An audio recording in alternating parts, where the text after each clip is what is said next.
kekuasaan bermain, makanya jangankan sampai ke bintang 4 ya Bu ya. Saya yakin RBT-nya pun juga akan sulit untuk disentuh oleh pihak kejaksaan Bu.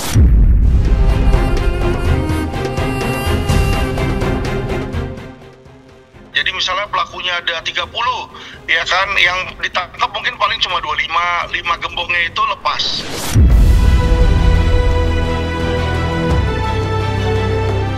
Kejaksaan Agung juga harus berhati-hati ya Bu ya, karena yang dilawan ini kan institusi lain.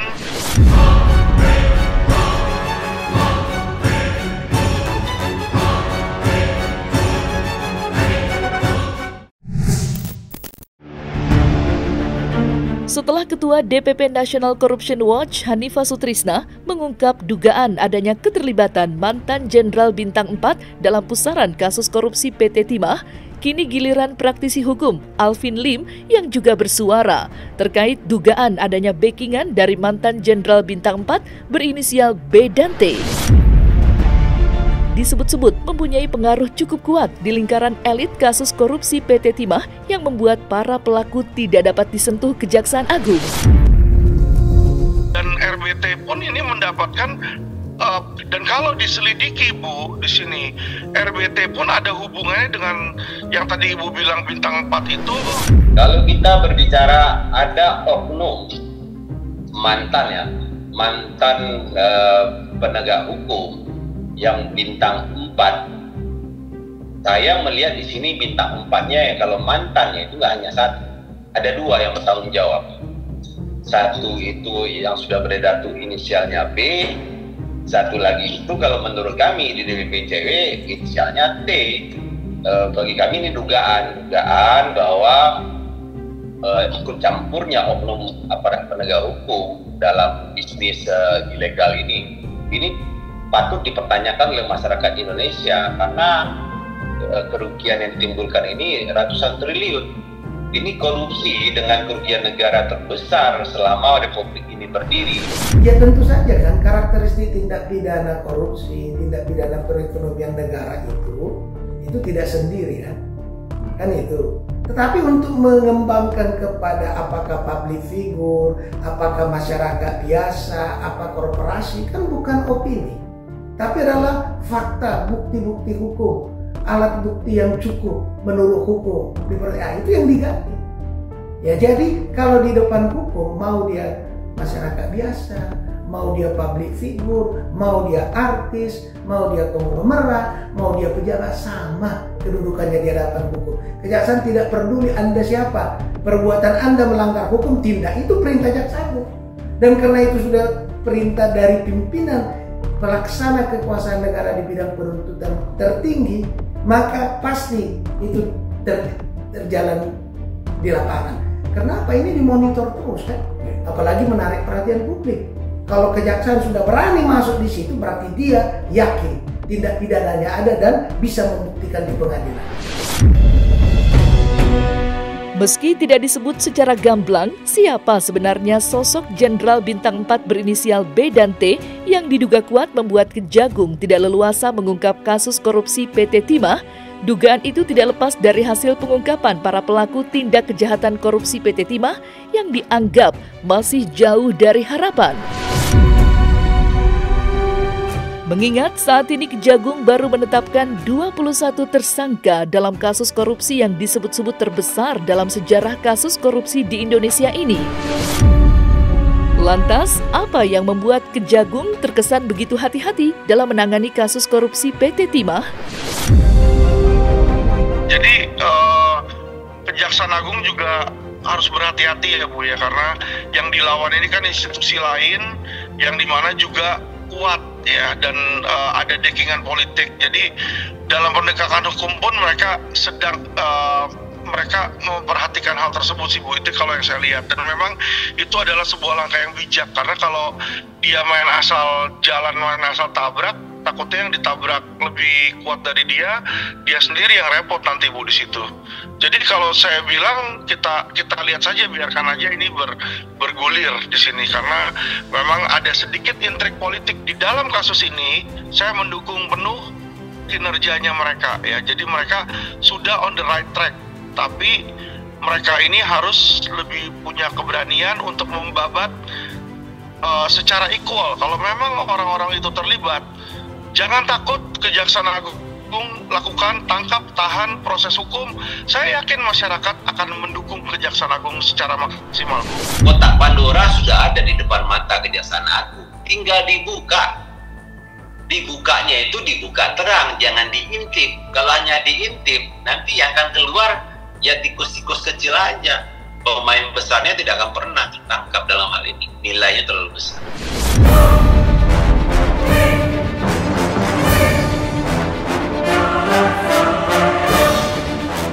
Lemahnya Kejaksaan Agung dalam mengungkap kasus korupsi PT Timah yang merugikan negara hingga 271 triliun yang disinyalir karena adanya backingan dari mantan Jenderal Bintang 4, kini muncul asumsi di benak publik jika para pelaku mendapat backingan dari mantan jenderal tersebut, yang membuat Kejagung kepayahan dalam mengungkap kasus tersebut secara terang benderang. Lantas, benarkah jika penegak hukum sekarang tumpul ke atas dan hanya tajam ke bawah? Seperti apa pula cendekiawan Reza Yogaswara menanggapi kasus PT Timah yang sedang ramai menjadi perbincangan banyak orang?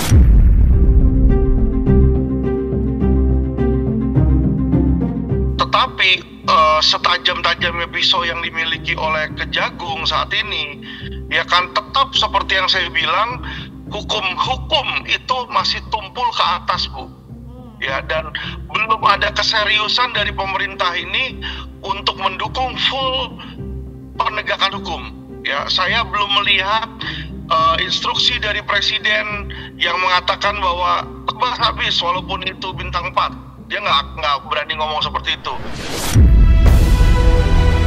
Saya meyakini bahwa ini bukan PR yang mudah, karena untuk nilai angka kasus korupsi yang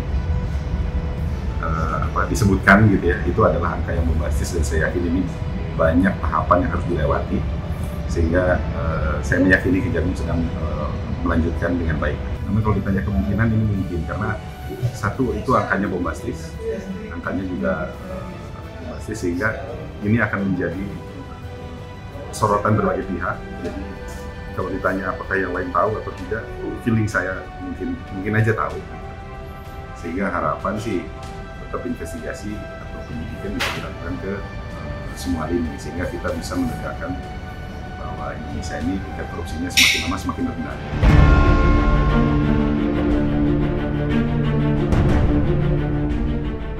Di sisi lain, penyidik Kejagung mendapat kesan negatif dari publik lantaran hanya dapat menyeret Harvey Muiz dan Helena Lim. Terlebih selama ini hanya 2 nama tersebut yang kerap muncul dalam pemeriksaan maupun penyitaan aset yang dilakukan penyidik Kejagung jika dibandingkan dengan tersangka lainnya. Seolah-olah 2 artis tersebutlah yang paling mudah diungkap jika dibanding dengan pelaku tindak kejahatan korupsi lainnya. Dan saya sudah infokan sebelumnya bahwa di dalam kasus ini Harvey Muiz dan Helena Lim itu juga sebenarnya masih istilahnya cecerenya. Di atasnya masih ada yang sudah pernah diperiksa, itu RBT kan. Tapi saya tegaskan sekali lagi ya, tahu atau tidak tahu, ada atau tidak adanya perjanjian prenuptial agreement, perjanjian pisah harta, kalau Sandra Dewi menerima aset atau uang atau barang sesuatu yang merupakan dari hasil kejahatan, itu tetap adalah TPPU. Ini mulai mencuatkan dan dicuatkan oleh pihak Sandra Dewi ketika Kejaksaan Agung mulai mau menyita aset berupa rumah di Pakubuwono ya Bu ya. Jadi Pakubuwono itu dia punya sebuah townhouse yang dimana townhouse itu 2 lantai lah, itu sekitar luasnya sekitar 700 meter lah, dia 600 atau 700 meter, puluhan miliar itu Bu. Makanya disitulah mereka mulai mengeluarkan jurus, kalau semua disita bisa-bisa habis aset-aset yang Sandra Dewi punya juga kan. Padahal tidak ada permohonan cerai dari Sandra Dewi, berarti dia juga masih mau mempertahankan perkawinan dia dong, dan dia nggak mau dong kawin tapi tetap hartanya nggak ada sama sekali. Jadi dikeluarkanlah jurus ini ya, jurus dengan adanya pisah harta. Nah, pisah harta ini kan tentu saja yang mengetahui dokumennya, saya nggak pernah lihat dokumennya, dan dokumen inilah yang perlu diselidiki, Bu. Apakah seperti yang tadi Ibu bilang, baru dibuatkah, terus abis itu dia backdate, atau dibuat setelah pernikahan?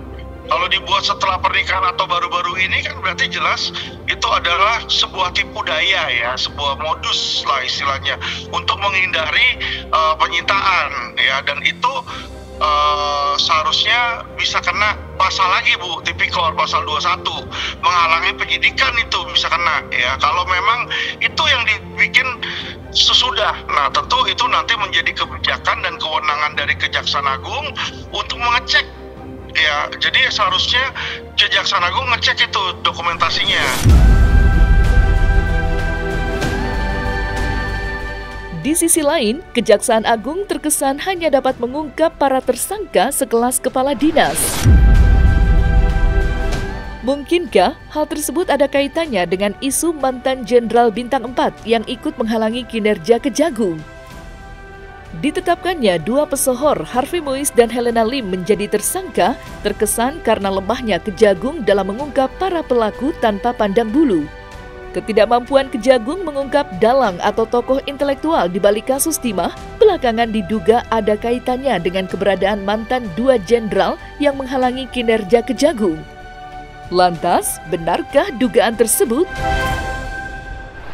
Jadi kasus ini akan berjalan, tetapi tidak maksimal di dalam pelaku-pelakunya. Jadi misalnya pelakunya ada 30, ya kan, yang ditangkap mungkin paling cuma 25, 5 gembongnya itu lepas. Di kejaksaan pun karena mereka ada konflik politik, ada politik yang tadi yang saya bilang dugaan politik di situ, makanya kemungkinan di dalam penanganannya akan terbang pilih, Bu.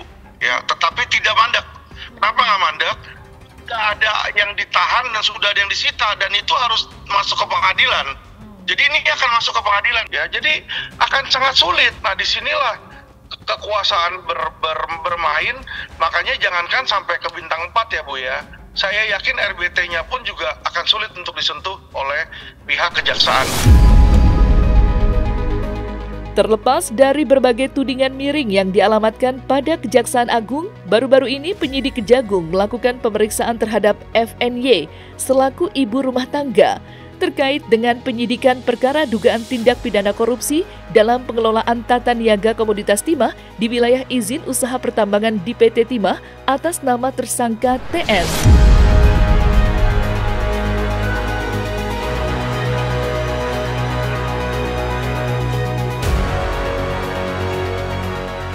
Kini publik menunggu langkah berani Kejagung untuk mengungkap siapa otak utama di balik kasus korupsi PT Timah yang belakangan ini menyita perhatian publik.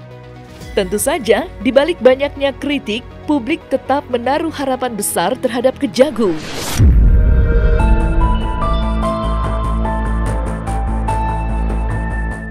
Jadi kinerja Kejagung sebenarnya sudah bagus ya, sudah pada arah yang tepat. Tetapi mereka ini juga kan di dalam ini adalah orang-orang ya, individu-individu yang walaupun mereka mau menegakkan hukum, tapi mereka juga rentan terhadap serangan dari oknum lain ya, yang mana mungkin pakatnya lebih tinggi dan juga backingannya lebih tinggi. Saat ini Kejagung ini masih menjadi institusi yang paling efektif sih, Bu, saya lihat ya, yang pisaunya paling tajam. Seharusnya perbuatan seperti ini, tipikor kayak begini kan harusnya menjadi tugas dari KPK. Ya, itu adalah kasus yang harus ditindaklanjuti ya. Yang namanya isu korupsi ini adalah hal yang sangat sensitif dalam menjaga kestabilan negara. Bagaimana kita masyarakat bisa terpuaskan gitu ya, bisa bahagia, apalagi ketika memang para pemangku kepentingan pun melakukan tindakan yang tidak berpihak kepada masyarakat.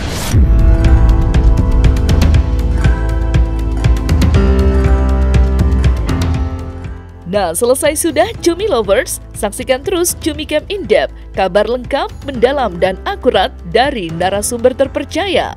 Dan jangan lupa untuk like, subscribe, dan juga share channel YouTube Cumi Cumi.